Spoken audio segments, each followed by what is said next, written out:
Friends, welcome back to our channel Sultana kitchen. இன்றைக்கி நம்ம வந்து ஸ்வீட் சாம்பார் தான் பண்ண போகிறோம். இது பருப்பு கடையில் தான், ஆனால் எங்கள் இதில் ஸ்வீட் சாம்பார் சொல்லுவாங்க. சரி, எப்படி பண்ணலாம் பார்க்கலாம் வாங்க. ஈஸியாக வந்து குயிக்காக பண்ணுற டிஷ் தான் இது.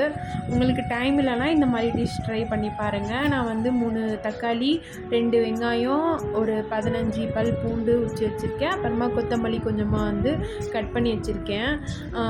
வெங்காயம் வந்து நம்ம பருப்பு தண்ணியிலேயே வந்து அப்படியே ஆட் பண்ணிவிட்டு, தக்காளியும் ஆட் பண்ணிவிட்டு, பூண்டும் ஆட் பண்ணிவிட்டு, கொத்தமல்லியும் அப்படியே வந்து அது மேலே போட்டுட்டு, கொஞ்சமாக சீரகம், மஞ்சத்தூள், அப்புறமா குழம்பு மசாலா, சாம்பார் பொடி, மிளகாய் தூள், அப்புறமா கொஞ்சமாக உப்பும் ஆட் பண்ணிவிட்டு இது வந்து நல்லா வந்து மிக்ஸ் பண்ணி விட்டுக்கலாம். மிக்ஸ் பண்ணிவிட்டு இப்போ வந்து குக்கர் வந்து மூடி ஒரு 2 இல்லைனா 3 விசில் விட்டால் கரெக்டாக இருக்கும்.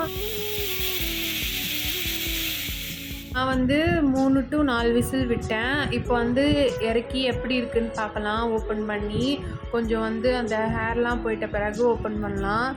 ஓப்பன் பண்ணி பார்த்தா இப்படி தான் இருந்தது பாருங்கள். இப்போ வந்து நல்லா வந்து கடைய ஸ்டார்ட் பண்ணலாம்.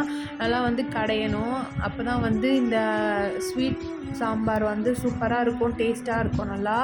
நல்லா வந்து கடைஞ்சிட்ட பிறகு இப்போ வந்து தாளிக்கிறதுக்கு நான் வந்து எண்ணெய் போட்டு சூடாயிட்ட பிறகு கடுகு, கருவேப்பிலை, கொஞ்சமாக சீரகமும் ஆட் பண்ணிக்கலாம். லைட்டாக ஆட் பண்ணிவிட்டு நல்லா வந்து அது சூடாயிட்ட பிறகு கருவேப்பிலையும் போட்டுட்டு, அதுக்கப்புறம் வெங்காயமும் போட்டுட்டு அது வந்து நல்லா வந்து ப்ரௌன் ஆகிட்ட பிறகு நம்ம பெருங்காயமும் ஆட் பண்ணிவிட்டு நல்லா தாளிச்சிட்டு அந்த குழம்புலையே ஊற்றிட்டுறணும். அப்போ தான் நல்லாயிருக்கும்.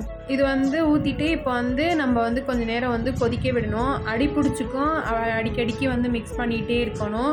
சூப்பரான சுவையான ஸ்வீட் சாம்பார் ரெடி. இது எங்கள் இதில் வந்து ஸ்வீட் சாம்பார் தான் சொல்லுவாங்க. உங்கள் இதில் என்ன சொல்லுவாங்கன்ட்டு கமெண்டில் சொல்லுங்கள். இந்த வீடியோ உங்களுக்கு பிடிச்சிருந்தா லைக் பண்ணுங்கள், சப்ஸ்கிரைப் பண்ணுங்கள். அதோட நெக்ஸ்ட் வீடியோவில் பார்க்கலாம். Bye friends.